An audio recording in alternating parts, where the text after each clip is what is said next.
ప్రముఖ కవి, రచయిత అందశ్రీ కన్నుమూశారు. ఆయన హైదరాబాద్లోని నివాసంలో తీవ్ర అస్వస్థతకు గురయ్యారు. దీంతో కుటుంబ సభ్యులు గాంధీ ఆసుపత్రికి తరలించారు.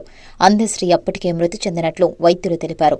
ఆయన భౌతిక కాయాన్ని కుటుంబ సభ్యులు ఆసుపత్రి నుంచి లాలాపేటలోని ఇంటికి తరలించారు.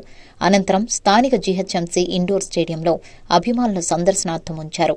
అందశ్రీ అసలు పేరు అందే ఎల్లయ్య. ఆయన 1961 జులై 18న సిద్దిపేట జిల్లా రేబర్తిలో జన్మించారు.